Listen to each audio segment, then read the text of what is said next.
రాధాకృష్ణ రాసిందంతా కట్టు కదా పిట్ట కదా అన్నారు డిప్యూటీ సీఎం భట్టి విక్రమార్క. ఆ కథనం వెనుక ఎవరున్నారో ఎవరుండి నడిపిస్తున్నారో అంతా ప్రెస్ మీట్ పెట్టి త్వరలోనే చెబుతా అన్నారు.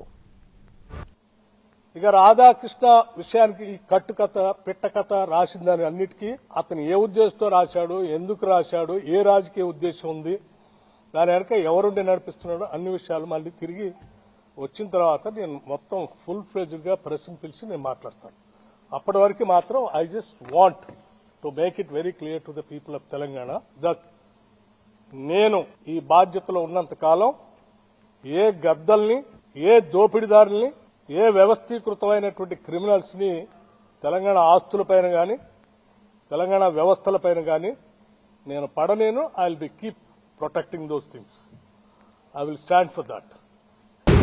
మా వాడు స్కూల్ మార్చాలి, యాక్టివిటీస్ కి సిబిఎస్ఈ, ఐసీఎస్ఈ డెప్త్ కోసం, స్టాండర్డ్స్ కోసం అయితే స్టేట్ బోర్డ్. ఇవన్నీ కలిపి ఒకే స్కూల్లో లేవా? కంగారు పడకండి. రెసిడెన్స్ స్కూల్స్ తో మంచి చదువుతో పాటు all round development, right age లో రైట్ ఫౌండేషన్ తో రెసిడెన్స్ స్కూల్స్ ఇప్పుడు హైదరాబాద్ అంతటా. ఇక రాధాకృష్ణ విషయానికి ఈ కట్టు కథ పిట్ట కథ రాసిందని అన్నిటికీ అతను ఏ ఉద్దేశంతో రాశాడు, ఎందుకు రాశాడు, ఏ రాజకీయ ఉద్దేశం ఉంది, దాని వెనక ఎవరుండి నడిపిస్తున్నాడో అన్ని విషయాలు మళ్ళీ తిరిగి వచ్చిన తర్వాత నేను మొత్తం ఫుల్ ఫ్లెడ్జ్డ్ గా ప్రెస్ పిలిచి నేను మాట్లాడతాను.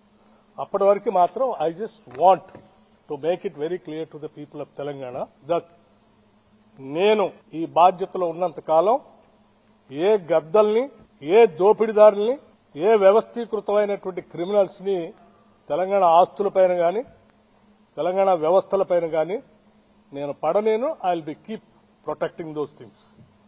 I will stand for that.